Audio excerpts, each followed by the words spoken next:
Hi, Paul, and it's such an honor to be on this call with you and my the Chairman Scott, as well as our colleagues on the in the other chamber, the senators. Um, as many of you may know, I wasn't blessed to be an American citizen. I was born in Vietnam, and when I was just a baby, we fled Vietnam by boat and were rescued by the U.S. Navy and given refuge in this country. And my family, we were eternally grateful to be here. But life wasn't always easy. My mom worked as a seamstress and my dad at a power plant. And together they cleaned office buildings at night, sometimes bringing my brother and I with them. My parents didn't speak English well or have a community of close friends. But what they did have, like so many other immigrants, was a really strong work ethic. My dad also had a labor union in his corner. The union spoke for him and it fought for him. And my parents worked so hard so that their children would have opportunities that they themselves never had. And that's the American dream. If you work hard and play by the rules, you should be able to succeed in this country and make a better life for your kids. But it takes real effort to keep that dream alive. And right now, too many working families are struggling to make ends meet, especially during this terrible pandemic. And one reason is that for more than a decade, the federal minimum wage has been stuck at $7.25 an hour, while the cost of living has skyrocketed.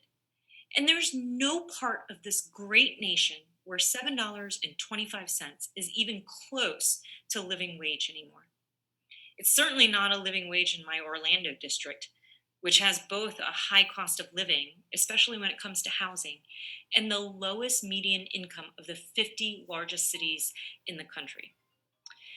Last Congress, when we passed the Raise the Wage Act in the House, I said this would not be the end of the story. And I said we would take this fight to the Senate and to the states, and that's exactly what we did. When the Senate refused to act on the bill, we didn't give up. Mm-mm. We kept working.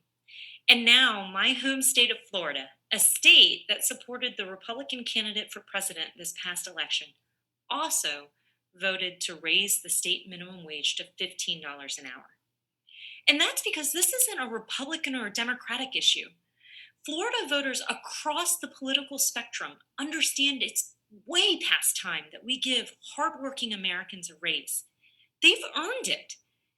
And now it's impossible to deny that these are really hard times. But if we give workers a raise, they'll have more money to spend in the local economy because workers are consumers too. Everybody around here knows that I'm a fiscally responsible member of Congress. And at a time when our nation's debt has reached a troubling level, this bill will ensure fewer Americans have to rely on our government to support themselves and their families. And I think that there should be bipartisan support for that. So don't let anyone mislead you in telling you that raising the minimum wage is bad for our economy or bad for working families.